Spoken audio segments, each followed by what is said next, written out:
Good evening. Welcome to our channel. Tonight, a photo-real look at the Philippines' military acquisitions in 2025. Deadliest modern power rising, grounded entirely in verified facts. In the vast and complex theater of global geopolitics, nations often rise and fall based on their ability to adapt and project strength. Tonight, we turn our focus to Southeast Asia, a region of critical economic and strategic importance. For decades, the Republic of the Philippines has navigated these turbulent waters with a military more suited for internal security than for confronting external threats. But something profound is shifting. As we stand here on September 26, 2025, we are witnessing the culmination of a deliberate, multi-year effort to transform the Armed Forces of the Philippines, or AFP, into a modern, credible, and formidable defensive force.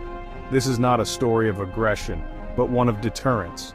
A nation quietly rearming to protect its sovereignty in an increasingly contested world. This transformation is not rumor. Horizon 3 modernization, verified procurement contracts, defense budget allocations, and official reports show a real, measurable buildup. Here is a fact-driven look at the new hardware changing the landscape. Supersonic fighter jets returning to its skies after nearly 2 decades, advanced anti-ship missile systems shaping a powerful coastal deterrent. The changes are both dramatic and strategically significant. The world is about to see a very different Philippine military, better equipped, better trained, more capable than at any point in its modern history.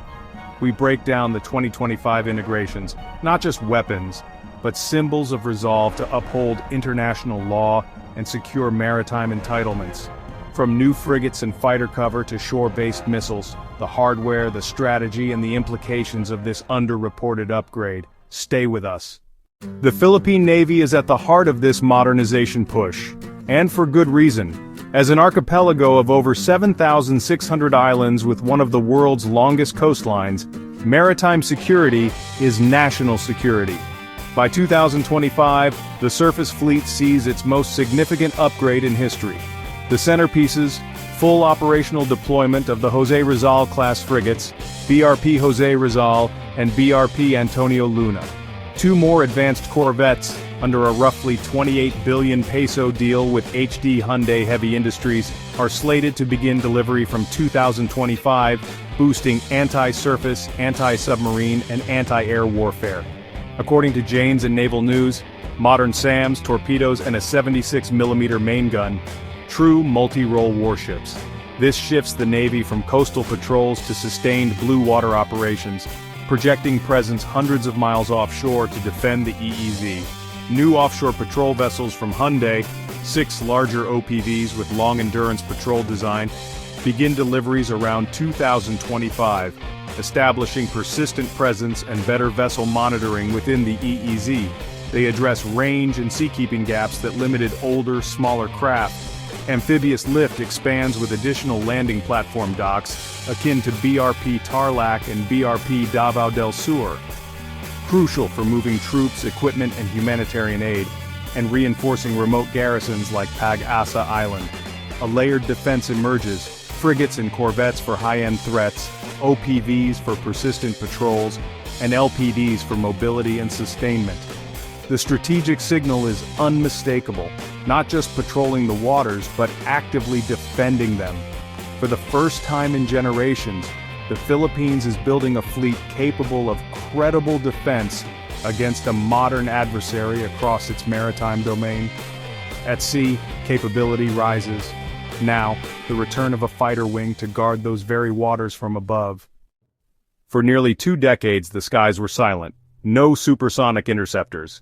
The last F-5 Freedom fighters retired in 2005, leaving a critical air defense gap. 2025 marks a pivot as the Air Force prepares for its multi-role fighter program.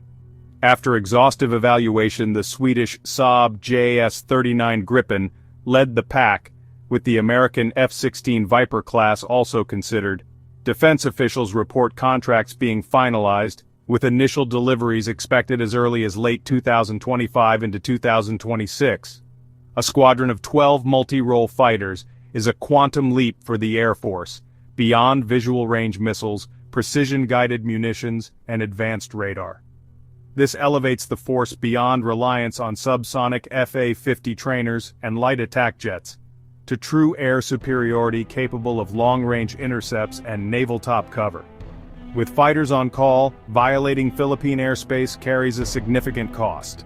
Analysts at the Diplomat and Braking Defense note Gripen's lower operating cost and austere runway performance, ideal for dispersed basing and survivability. This isn't just hardware. It restores a core military function: combat air patrols, escorts, and rapid intercepts over the West Philippine Sea. In modern warfare, information is as vital as firepower. Seeing and understanding the Philippines' vast maritime battlespace is paramount. Recognizing this, the AFP prioritized drones. By 2025, the Hermes 900, a long-endurance ISR platform acquired from Israel, is fully fielded. Over 30 hours on station, up to 30,000 feet, a persistent, unblinking eye.